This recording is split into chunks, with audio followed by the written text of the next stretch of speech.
C'est un grand compromis social.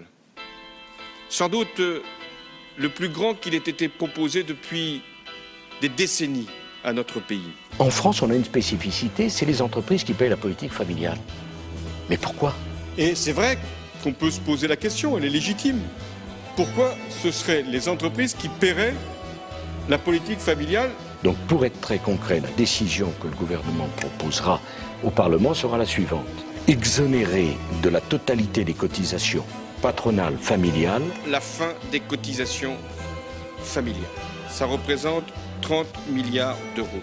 Le stock de normes doit diminuer. Il s'agit de réduire le nombre de normes.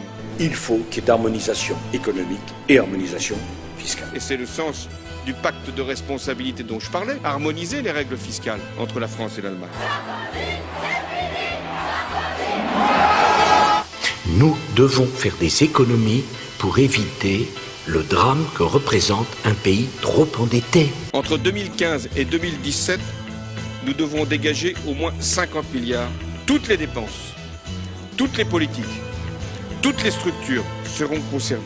Alors j'entends bien tous ceux qui me disent « Oh, Monsieur le Président, faites pas la réforme des retraites, c'est pas populaire. » Bien sûr. Mais est-ce que ça serait populaire d'avoir la faillite du régime de retraite? C'est au prix de cet effort que nous pourrons garantir le modèle social.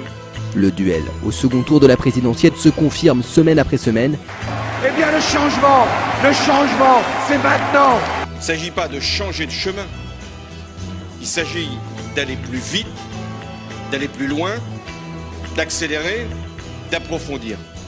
Qu'est-ce qui vous différencie encore sur le fond de votre prédécesseur? D'abord parce qu'il ne l'a pas fait. C'est une vraie distinction.